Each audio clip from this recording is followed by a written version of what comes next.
In a world of podcasts, one rises in the night to destroy them all. The elder god in an ocean of noise, the Cthulhu of the airwaves.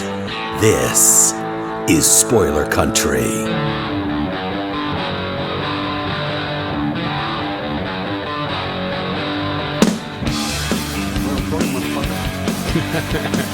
First time in like almost a year. I don't know. I could look that almost. Yeah, it's got to be pretty close. Yay! Pretty We're close. back. And now it's Skinny John. It's Skinny Kenric. Yeah, getting there. I still got a long ways to go. You did a thing. I did a thing. It's not like you did surgery. You didn't do surgery. You just did a process. Cocaine. I did a lot of cocaine. Yeah, Just like pounds and pounds of cocaine. just a mountain. That's not a white beard. No. This is breakfast from this morning left over. It's residue. Yeah. You know that scene in Scarface where he just dyes his face in? Like that was me every morning. Just for like 6 months, lost the weight. But it worked. But honestly, I can't remember. I don't remember what it's called. Honestly. Yeah, I did a program. I'm not going to promote them, but I did a program. Yeah, you did a program, and it worked really well for you. It worked well, yeah, man. You're weird, man. It went to your house. We had you barbecued. You pulled out that scale, started fucking chopping up your stuff, weighing everything, and I was like, "Damn, dude, man. it works. It works, like, man. Wayne, it's like it works for me." Yeah. Well, I mean, basically, I went from I'm fine talking about it now, but I went from 310 in January to 195 now. 310, dude. Yeah. I'm at 210. I was at 265 in March. I'm at 210. Yeah. I went from a size 42 to a 34. Yeah, I went from a size 40 to a 34. We carry our weight differently, so right. I carry my weight all over my body. Yeah, mine's all in my moobs and in my gut. Yeah, which is why when I didn't post pictures online like most of this or anything like that. But now that you and I are both in the process of promoting new books, new comics, I've been posting TikToks with myself in it. And I got a message from two of my friends being like, are you sick? Do you have cancer? Because I shaved my head too, right? And I'm like, no, I don't have cancer. I just shaved my head because I didn't want it anymore, and I've just lost so much weight. They reached out to me and they're like, is something going on with John? And I'm like, oh man, I just started laughing. I was like, no, but I gotta tell you, when you lost like that first 50 pounds, you looked weird. I did, because you like lost it so fast at the beginning that it was like, oh, you know when somebody's like, this sounds so bad. No, it's not bad. You know when someone's like weighs a lot and they lose a ton of weight, all of a sudden they look like, especially if they don't lose it correctly. Yeah. Right? Like they stop eating or something, and then all of a sudden, and that at the very beginning, but then all of a sudden your skin like stretched back and did what it's supposed to. It's doing pretty good. Yeah, it's crazy, man. We both I'm proud of both of us for getting the fucking weight off at our age. It's great. And like being healthier. And for me, it was like the whole reason for this is I'm 41, I got kids, and I was having high blood pressure. I had a super high blood pressure, and like I felt like garbage. What happened that made you worry about your high blood pressure? I mean, something with you happened, but I'll let you talk about that. But I had high blood pressure, and I felt like crap, and then I was like, you know what? Screw this. I'm dropping the weight. And it happened with that, and your thing happened too at the same time. And I was like, nope. I had a heart attack. Yeah. And I was like, nope, I don't want to do that. So I took it seriously, and I started just like the caloric deficit and like being more active and like not eating sugar. Like I pretty much cut sugar almost completely out of my diet. That's what I did. That's like the number. So cutting sugar. Well, I had the heart attack. Yeah. I'm fine if anybody knows who we are. And everybody cares, Kenric. Everybody cares. They put 2 stents in. I got lucky. I just felt bad and felt like I had indigestion. Yeah. But my dad died super young. Yeah. And then my grandmother died even younger. She died at 35. Yeah. Of a heart attack. So I was like, you know what? I'm going to go in just to make sure. Went down, did the EKG. I felt fine after the EKG. Like I didn't have any symptoms anymore. but they did the blood test and they came back, oh, you're torpinin, which is an enzyme that your heart produces when it's under attack. Yeah. And it's really high, so you're definitely staying. And the next morning they had me by 10. I went in at 5 p.m. at night. And then by 10 a.m. the next morning, they had me on the operating table and they put 2 stents in. Yeah. And now I'm on like 1 million pills right now for the next year. Well, until March. And then about 3-4 days later, maybe a week later, they're like, oh, by the way, you have type 2 diabetes on top of that. I'm like, sweet, I ate myself to just ridiculous health. So yeah, changing my diet was not a choice. Yeah. You know, people are like, how'd you lose all your weight? I'm like, well, have a heart attack, be told you have diabetes, almost die, and everything becomes a lot easier. Oh yeah. It's But I talk about a heart surgeon, dude. He's amazing. His name is Shashank Rajal. He's from Nepal. He's awesome. And he's my age. He goes, yours actually hit me harder than most because you're my age, and we and I see how fast it can go, you know, because usually he's working on people like in their 60s or whatever. But he worked on this guy that was like in his 30s or early 40s, and they did the same surgery I had. And then on the way home, the dude stops by like Jack in the Box and get a double bacon cheeseburger. What? Yeah. And he was like, he told me, you know, and I was glad that he told me, I guess, but he goes, you know, he saw me 3 months later and all my cholesterol numbers are where they're supposed to be. Yeah, you know, healthy. My A1C went from a 9.3, which is super high. Yeah. Anybody knows, down to a 6.0. Just because I, you know, stopping the sugar, eating healthier, you know, it helps. You feel so much better. That really does help. Yeah. Yeah. And I'm just trying to get to like I'm trying to get down to like 190. But doing I can't do the weight and doing all that. I can do it at the beginning, but then it'll just stop.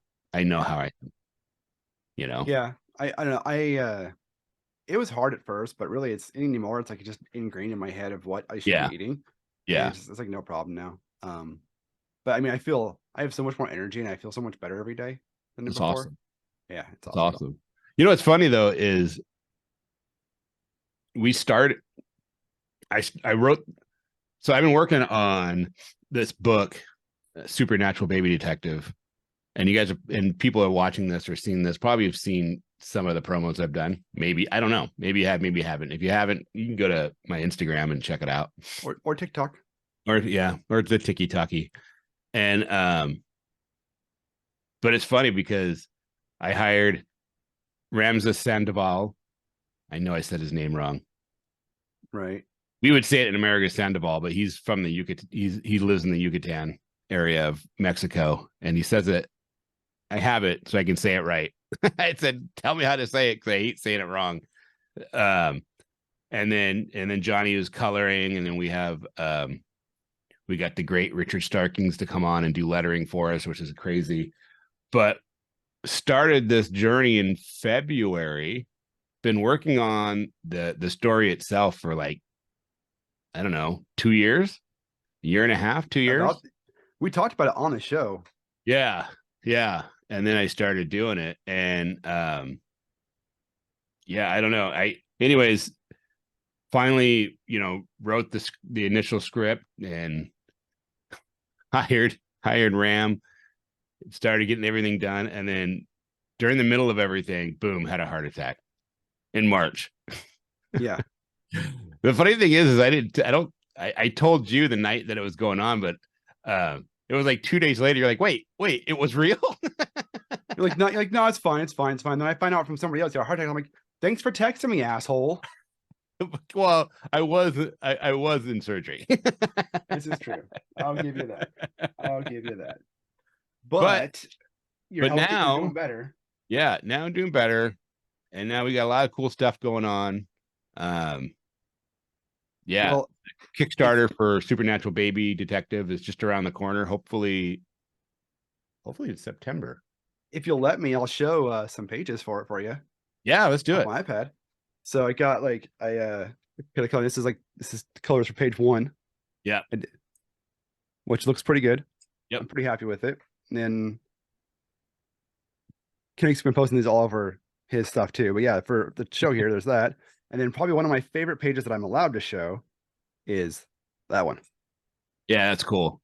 There's other pages that I like more, but I can't show them because they're spoiler Go pages. to the island. You can show the one with the cleaver. Which one? And, With the and he's holding it straight out. With the deep one? Yeah. Okay. You know what I'm talking about? I think it's page 13. Yeah, the one we're making a thingy out of. Yeah. Yeah, that one's pretty cool. Yeah. That one came out pretty awesome. Yeah. And I will say I had a lot more fun coloring this than I thought I was gonna have. Yeah, that's good. What's funny is if we want to talk about years. I did take me a long time. If you want to talk about process on this real quick, when we first talked about doing this, I was like, yeah, I'll color it because I found that I enjoy coloring comics more than I enjoy drawing comics. Yeah. Because I colored the Nancy Ine story that you wrote, right? You wrote that Nancy Ine story, and Scott Godleski drew it, and then I colored it, and I had a lot of fun doing that. Yeah. And so when you started talking about this idea, I was like, one, I want to be involved in this somehow, and two, I'd love to color it. And he said, yeah, you can color it. So I colored it, and I helped with like some art direction here and there as far as like with Rom and stuff. Rom didn't need a lot of direction because he's freaking good. But my initial thought of coloring this book was not doing it like that. My initial thought was, I'm going to print these pages out, and I'm going to color them by hand. I'm going to color them. I'm going to do a watercolor. Right. You did talk about doing it by hand. Yeah, I wanted to do a Copic marker watercolor paint version of it, because that's how I saw it in my head. Was just like this deep desaturated noir colors, where I was going to set all the base colors and shading in with Copics and stuff like that on a full page, and then scan it in and do enhancements in like Photoshop or Clip Studio, whatever. But then just due to the fact that I am ADD as hell and just can't time manage for the shit, or at least at the time I could not time manage for the shit.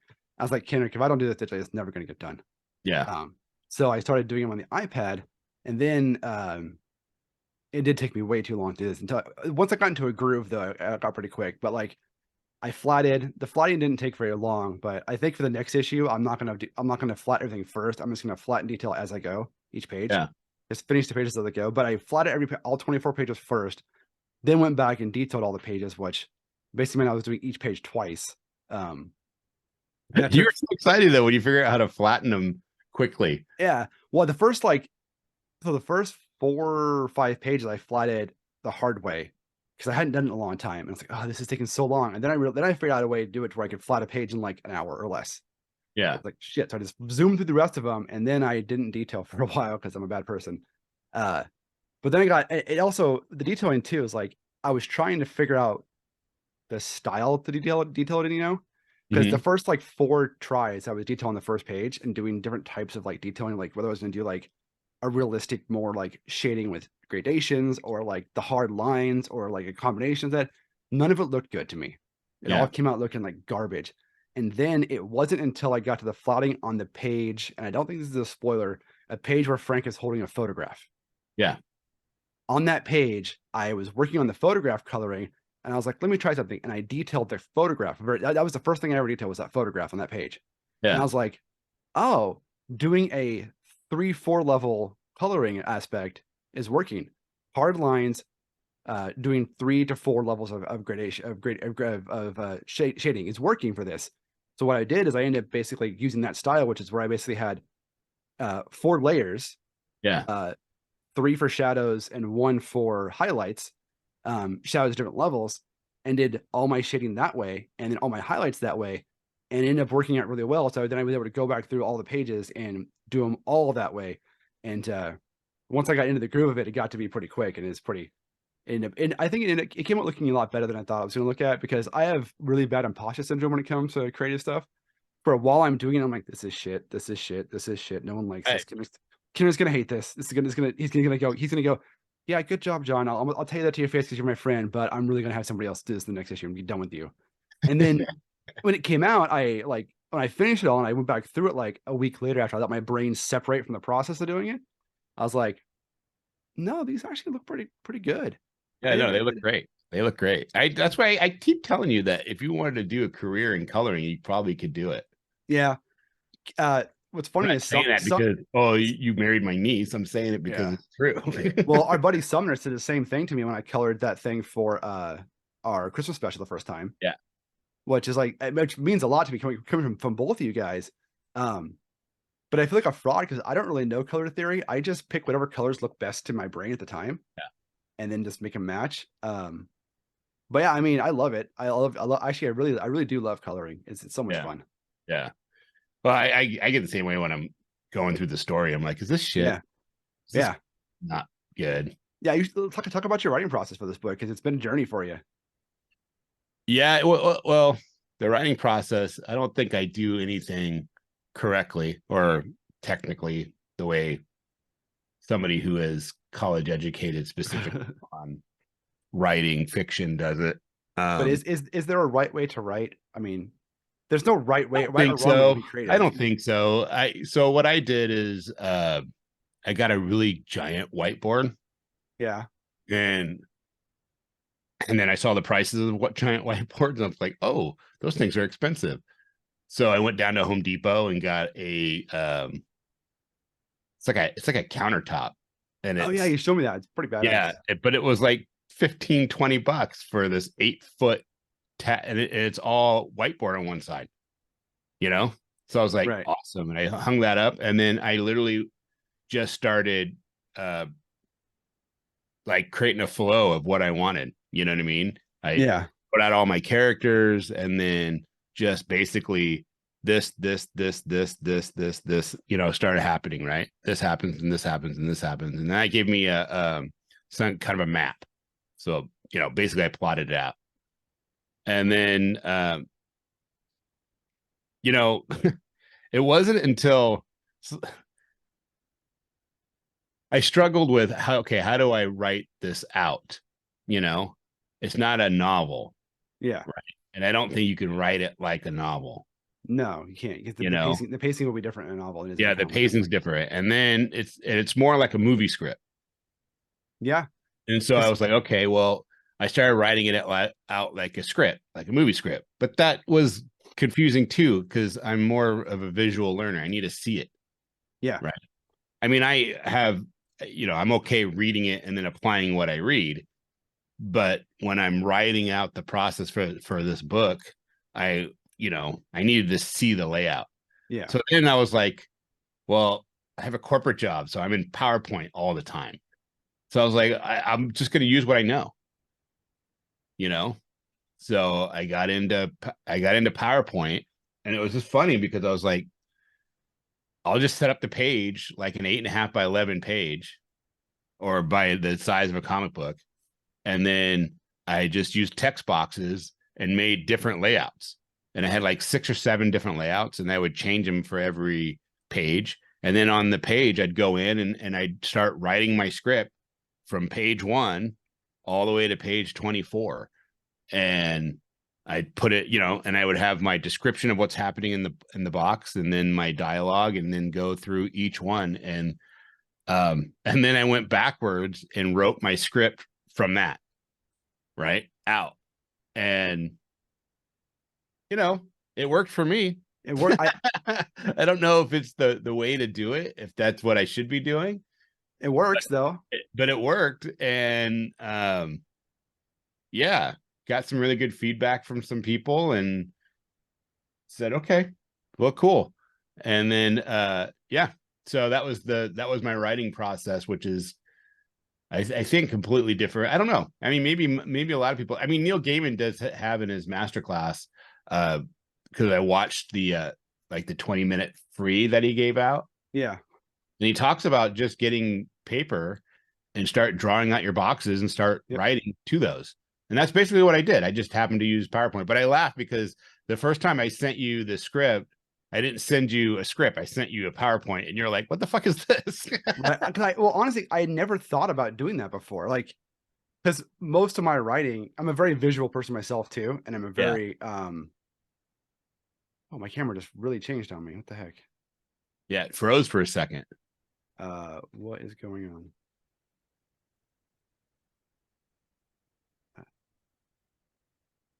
Why is this being ridiculous? I'll cut this out, I guess. But hold on. Just sitting here. Yeah. You look fine though, dude. It's all blurry though. It's like oh, is it? It doesn't look blurry from here. Why can't I change anything? I don't know.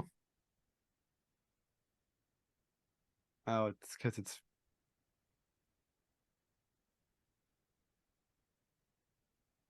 All right, that's not what I want. Sorry, everybody. Or you listening, I guess.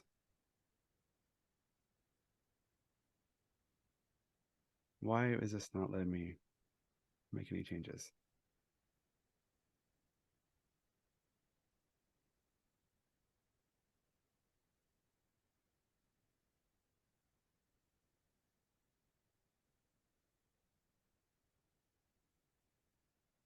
I don't understand what's going on here. I got my settings here, but I can't change anything.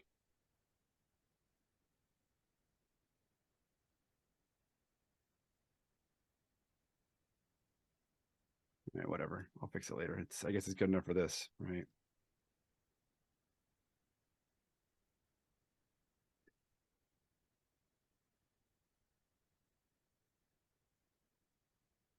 All right. Can you still hear me? Yeah. All right. Well, let's go back. I mean, we'll just deal with the shitty video, and I'll fix it later. Yeah. What were we talking about? Oh, right. yeah. Well, you said the PowerPoint. Yeah. So I never thought about doing a PowerPoint before, because I don't use PowerPoint all day long like you do. Yeah.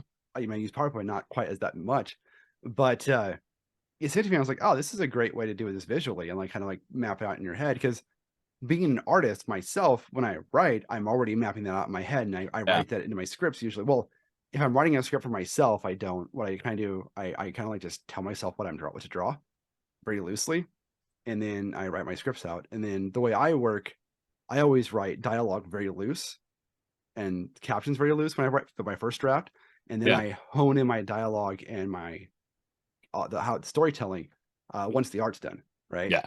So once I have the art, then I go back through and say, okay, now I need to modify this because it doesn't fit in the panel or doesn't like flow. That's what I ended up doing. Trimmed a lot.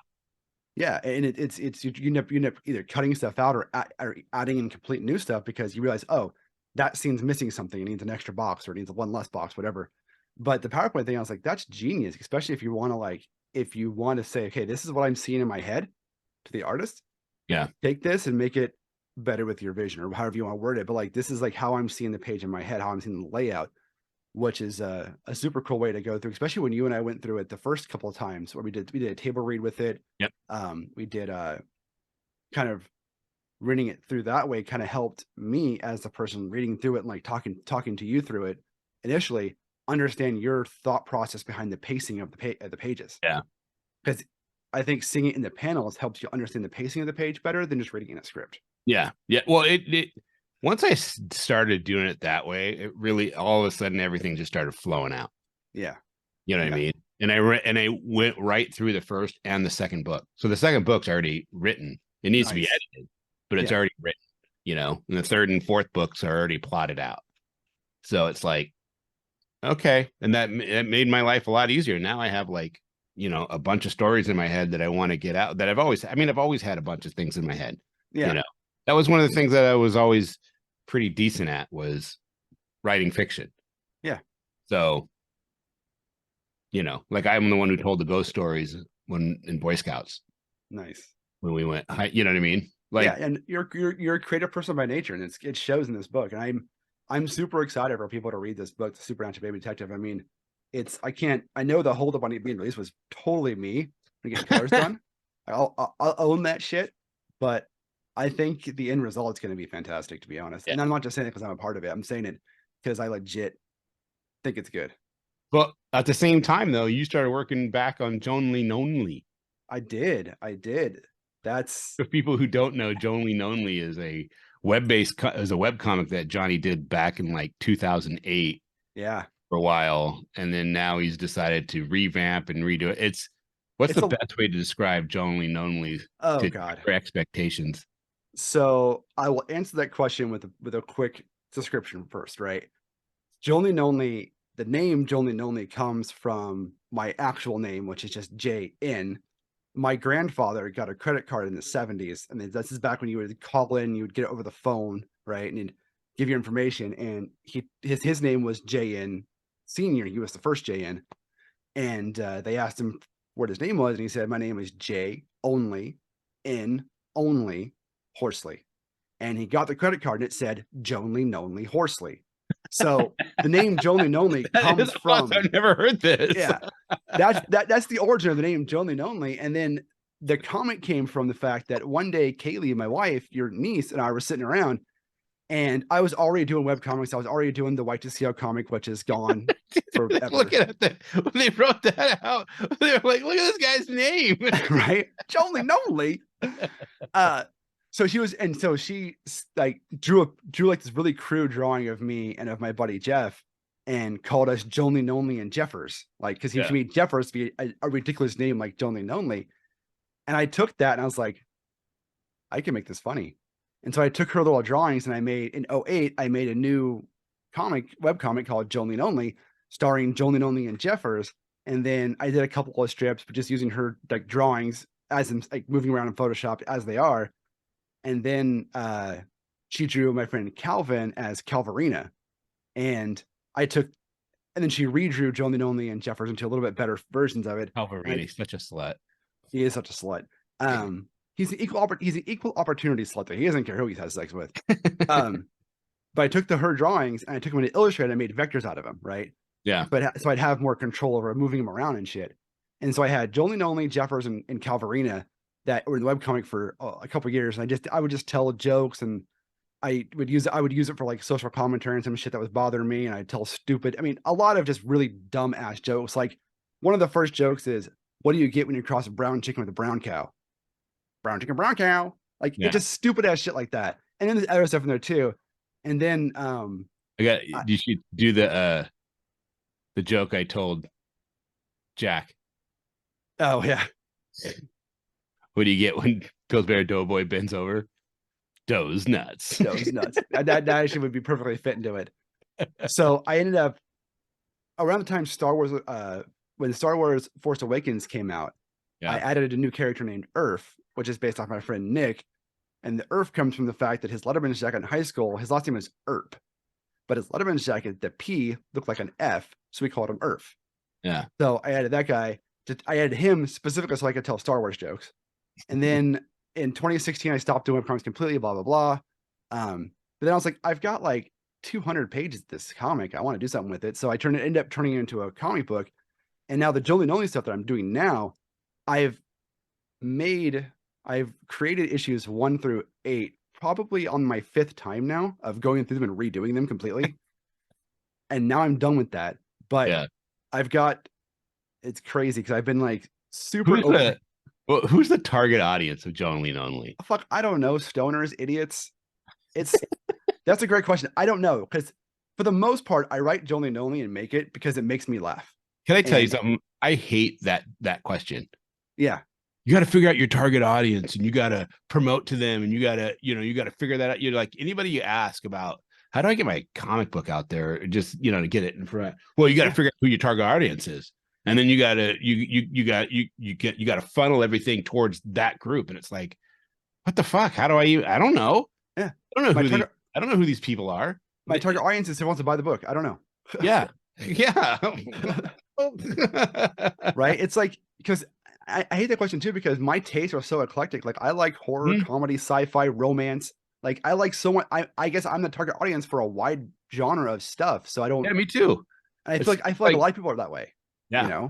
It's like I don't know what to say, and it kind of drives me nuts. It drives me nuts too. So the target audience for my book is people who enjoy stupid humor and dick and fart jokes. Moronic comedy. Yeah, with moronic comedy that has a social aspect to it, because I do a lot of like grandstanding, educational grandstanding, because one, I feel that way, and two, it's also funny to me.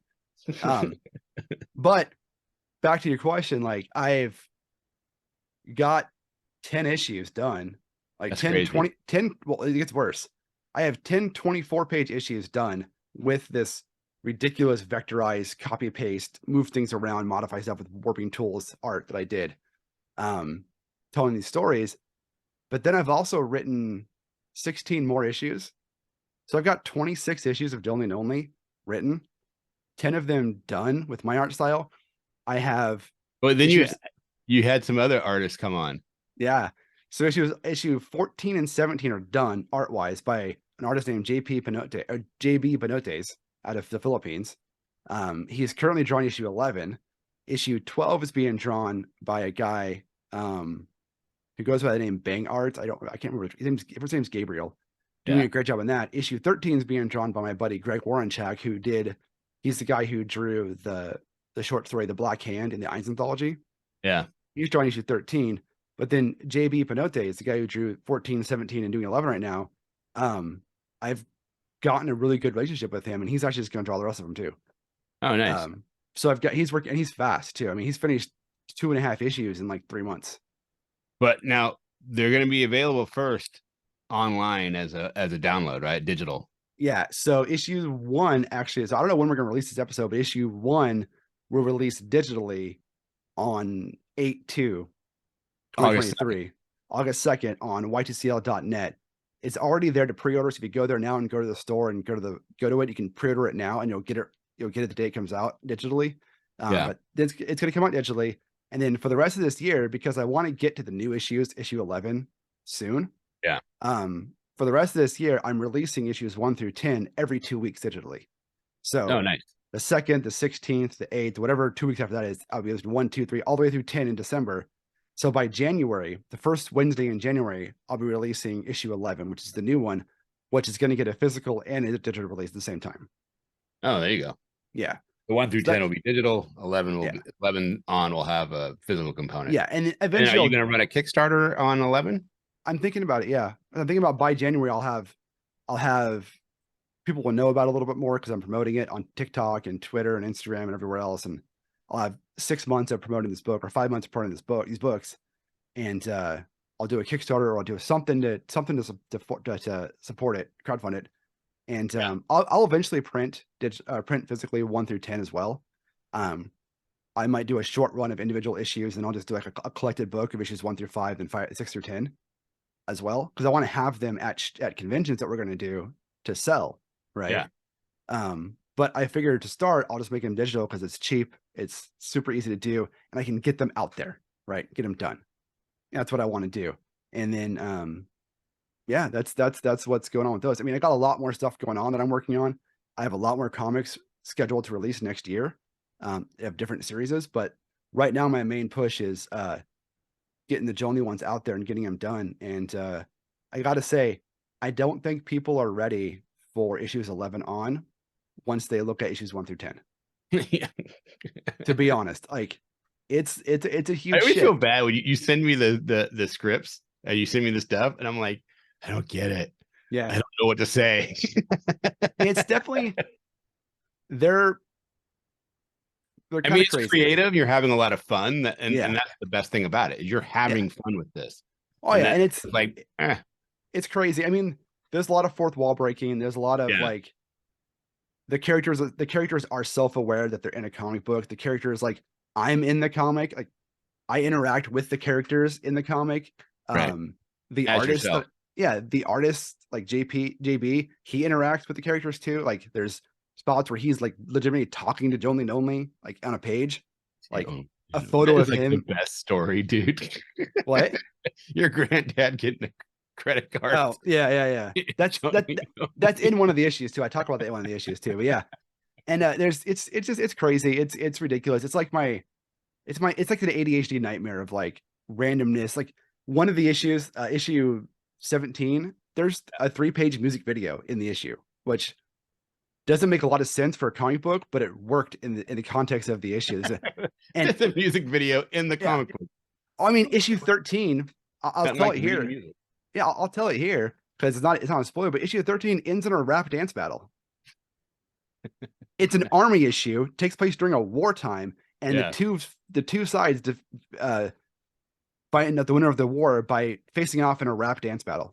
That's funny. It's all wars should be done. Right, exactly. It's ridiculous stuff like that I do that I'm like, it makes it creative, and it makes it to where like I have this like, one, I'm quick at writing those things. Like I can write, I literally have written like an issue in a day, and then gone back and edited it the next day and made it to where and floated out.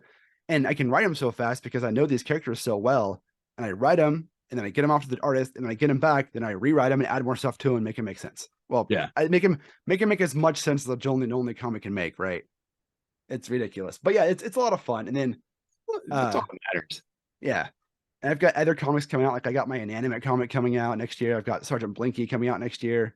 Blinky and his fantastic brigade of fantastic. Yeah, Sergeant Blinky and his brigade. I love of fantastic. that title. Yeah, dude, I love that title so much, and it's that comic. I want it to be like a hardcore Vietnam freaking like the Nam book. That's what I want it to be, and it's so not.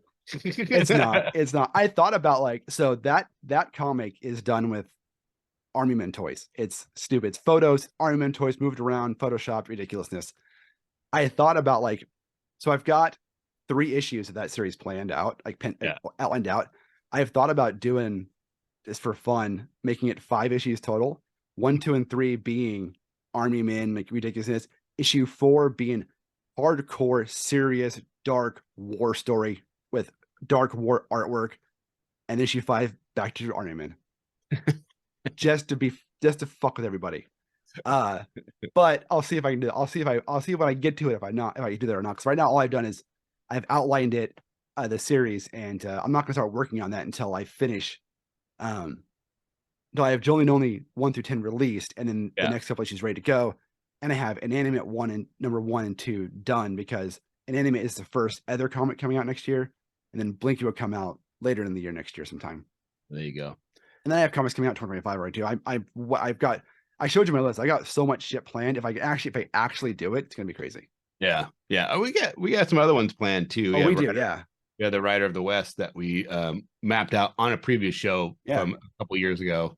We have two other comics that we're working on besides Supernatural Baby Detective. Yeah. Both of them I'm super excited for. I'm actually kind of excited for the most recent one we thought about. Yeah.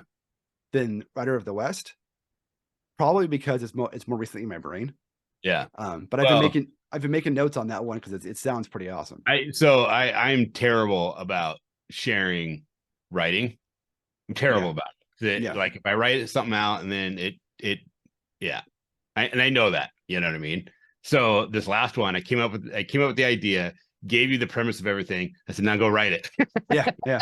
So that way you can write the script, and then I think I'll have much better time trimming things down and being like, okay, it'll be a better experience because I have a hard time with control when it comes to.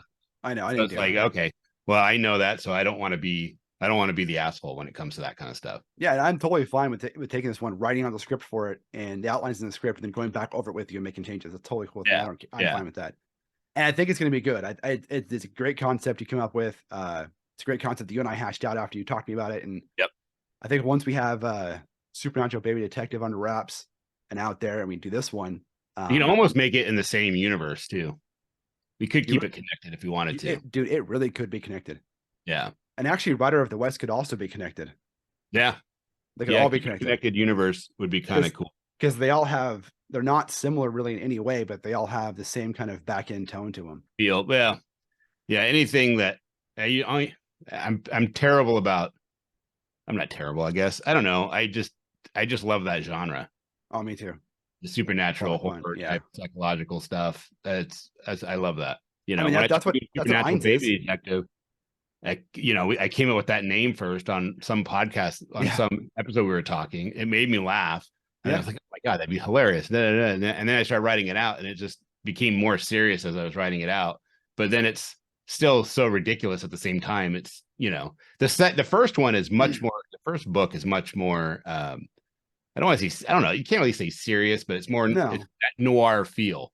It reminds me. So you say that, and I just thought this right now. Is it kind of, and anybody out there who's seen the show will kind of connect this, but the first issue, at least the first like 20 some pages of it, reminds me of the setup of Supernatural, the TV show, right? Oh, really? Supernatural starts very serious, very dark, we're a horror show. They use that to set up these characters, and then it becomes much lighter, much lighthearted, tells better stories after it has that. Look, we're in a world that has all this serious shit going on, Yeah. Let's tell you all that. Then let's move into, okay, these are real people. They've got more stuff to them than just the darkness. Yeah. It's different, but the second one, there's more jokes. Yeah. There's more, more some things happen, Ram, the artist, is like, he was so excited when he read the script because there's like one scene that he can't wait to draw. Nice. And then, there's a running joke through the whole thing that has a payoff at the end. I don't even want to talk about it because that might. Yeah, don't spoiler. Don't spoil things. So it's going to be a lot of fun. I just hope it does well. I have a really good feeling about this book, to be honest. Good, me too. Yeah, I'm trying to. I always feel like I don't know. I read through it, and I guess Spaghetti! I don't know. I want people's honest opinion. And we're back. That's right. We are Whether it back. works or not. Right. Back in the saddle Can't- again. It's Well, come to realize really quick. You can't. I hope please you everybody. guys No, you can't. really, really enjoyed that as much as we And, did I making guess it that for helps you. me understand who my. And if you like what you target heard and you audience- want to hear more, if someone comes and says, you "Dude, got to go this check is out for me," spoilerverse.com because at spoilerverse.com we have Yeah. a plethora If I'm asking you for your amazing advice on it, directors and artists of all then, walks of life, tell me what I and did right, tell me what I editors did and wrong. writers, and I think that's what's. oh my driving God, me are you a nuts when lover I've of given it comic to books some like we certain are? Then people. there's so many amazing people from the comic book world over at I used the wrong spoilerverse.com, word. and I If you say highly implore opinion, you then there's to go there and weird check it out. people Yeah, start and to while you're feel- there, you can check out all the other podcasts on our network, like Bridges and Geekdoms and Funny Book you don't Forensics get and what you Haphazard really want. Adventures and Nerds from the Crypt and so many You know what I more. mean? And I don't We want We put out Point episodes Radio. all the time. Amazing. I Go don't check need all that. of I them need out. the And check out all of the But if you ask for reviews and advice, previews and articles we have then going up they tend every to single take it day more for you. serious of what Every you're day on asking for. spoilerverse.com for you to And check then they out, end to up read, and to love, and to giving like, you and to comment. constructive what We have a you store know. link. You want to help support the site? Going You through. do two ways. I One, don't- go to our every Patreon, time I which ask is somebody for their opinion, patreon.com/spoilercountry. it's all Or they go to our did store was link in the go middle of the through site the there. whole thing and tell You me can get a t-shirt, wrong. a face mask, a hoodie, something. Look fly know as what I hell mean? and help support the site when you Without do that. Give me $1 or understanding- they don't two. understand the characters. And They don't maybe you want to talk to us. If understand you do, what's you actually can do happening. it obviously They on don't all the know socials. all the But you know what I mean? if you go to So it's like, oh, I'm stuck on this. scpod.us/discord, you can join our public Discord server and come chat with us all day long. I couldn't say it better myself, dude.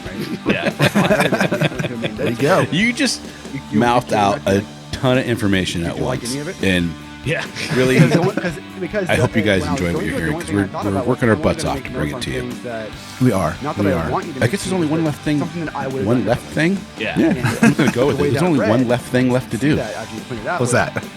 oh, this is wrong. Notions Oh, of that's wrong. podcast. That's wrong. We So are I went back Cthulhu. again As and made Cthulhu sure to point out compels all the you things to that I think. liked as well. Open But it the just mind. helps to understand. Okay, And should I do read more more. of that? It's not that I Exactly. need the. It's not that you need the feedback of making me feel good. It's just like if I don't know what's right in the book, Exactly. then the things that you point out are wrong might make sense, might not. I don't know because I don't know if anything else is right. Yeah. I just know that you don't like this, and then you're. Yeah. Well, I think the pointing out the positive things as well, things that worked for me, helped make the things that didn't work for me make more sense, right? Yeah. Whether you change them or not, it gave you a better understanding of why I might be saying, "Hey, this didn't work for me, but this Yeah. does." You did this, And- which is cool, but then you Yeah. said this and that, and that counteracts what I'm thinking when I'm reading this. Yeah. And I think that what's funny is after I did that for you, when Yeah. I was going back and editing my own books, I did the same thing. Yeah. I started leaving myself notes in the edit saying, "This works. I like this. Good fucking job, God. High five, John." Yeah. I started writing those notes myself because I realized if I'm just editing my own stuff and commenting on stuff I want to change, don't like, then I get stuck in this hole of God, this is crap. This is crap. This is crap. This is crap. Yeah. But if I tell myself, good fucking page, I'm like, yeah, it is a good fucking page. Yeah. Stuff like that. My whole thing is I tend to write characters, but then when I'm writing the dialogue in my head, I tend to write how I would say it. That's the hard part for characters. Yeah. And that's the hard part. And then luckily I got a dialogue person Yeah. to help me with some of that It was stuff. great. Yeah. And he was awesome because it was like, okay, cool. And it wasn't like, I'm not writing this for you. I'm just telling you think of this. Yeah. It's And hard. And that helped a lot. The hardest thing when writing, and anybody who's a writer will tell you this, the hardest thing is to capture your character's voice. It's not yours.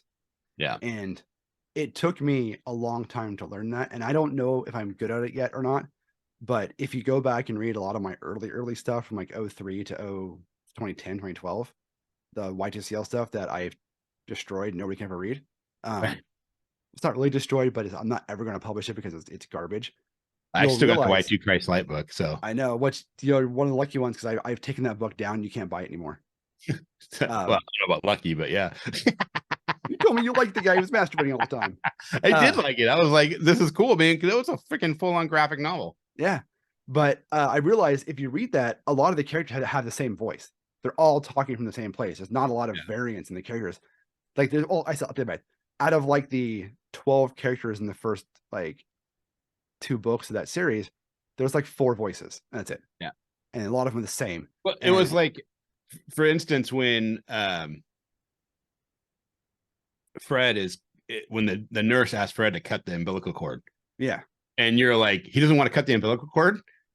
I'm like, he's like, I know, as a father, that's what you want to do. No. I'm like, that's not him though. Yeah. Won't do it. He's scared to do anything. Yeah. So no. Well, I don't know if you remember this, but we actually had like a 20-minute conversation over cutting the umbilical cord. We did. And it was good though, too, because one, it showed me the kind of voice you were trying to get for that character. Because when I first read that script, I read him as an asshole. Yeah. I read him as a disingenuous father who was just not a good person.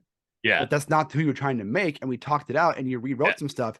And him not cutting the umbilical cord makes a lot more sense now. Yeah, he's just aloof. He's just kind of he's an airhead. Right. But when I first read it, I read it as, oh, he's a dick. Yeah. Yeah. But I mean, it works. Good, but I wanted him to be like this kind of relief factor. Yeah. In some things, well, you know what I mean? When he walks in the room, you're like, oh, okay. Yeah.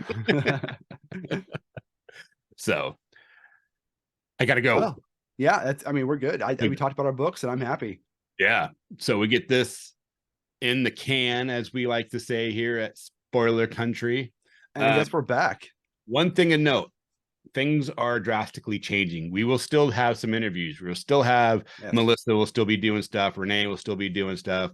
Hopefully Casey will still be more around, but Casey's doing a lot of work on Bigfoot Knows Karate and some other stuff. So we're gonna have different feeds for people, meaning still be Spoiler Country, but we'll have Spoiler Country interviews and all that kind of stuff. This main feed's gonna be this guy, or I don't know where you're at.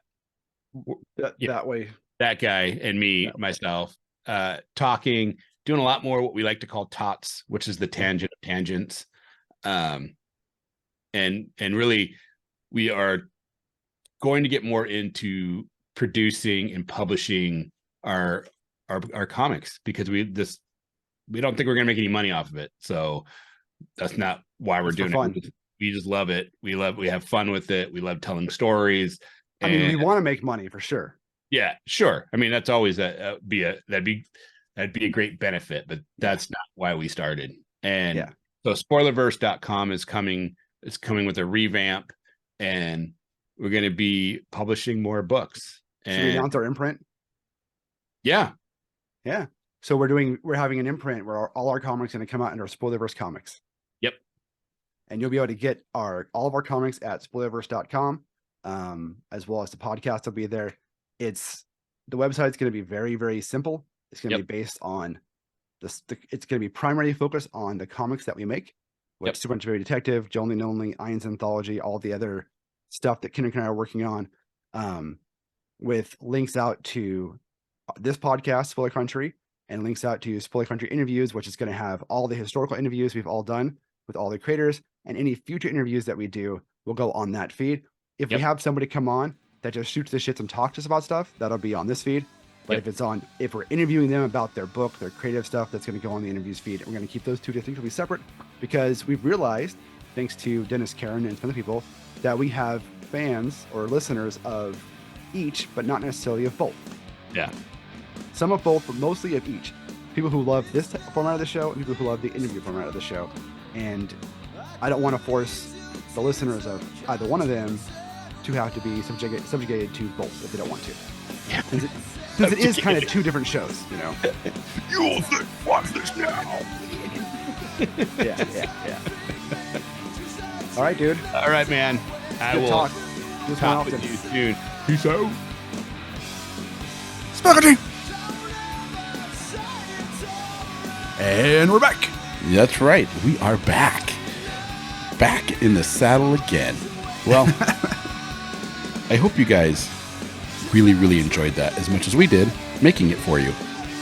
And if you like what you heard and you want to hear more, you got to go check out spoilerverse.com, because at spoilerverse.com, we have a plethora amazing directors and artists of all walks of life, and editors and writers, and oh my God, are you a lover of comic books like we are? Then there's so many amazing people from the comic book world over at spoilerverse.com, and I highly implore you to go there and check it out. Yeah, and while you're there, you can check out all the other podcasts on our network, like Originally Geekdoms and Funny Book Forensics and Haphazard Adventures and Nerds from the Crypt and so many more. Misery We put out Point episodes Radio. all the time. Go check all of them out, and check out all of the reviews and previews and articles we have going up every single day for you, every day on spoilerverse.com for you to check out and to read and to love and to like and to comment. We have a store link. If you want to help support the site, you can do it two ways. One, go to our Patreon, which is patreon.com/spoilercountry, or go to our store link in the middle of the site there and get a t-shirt, a face mask, a hoodie, something, look fly as hell, and help support the site when you do that, because we get $1 or $2. And, maybe you want to talk to us. If you do, you can do it obviously on all the socials, but if you go to scpod.us/Discord, you can join our public Discord server and come chat with us all day long. I couldn't say it better myself, dude.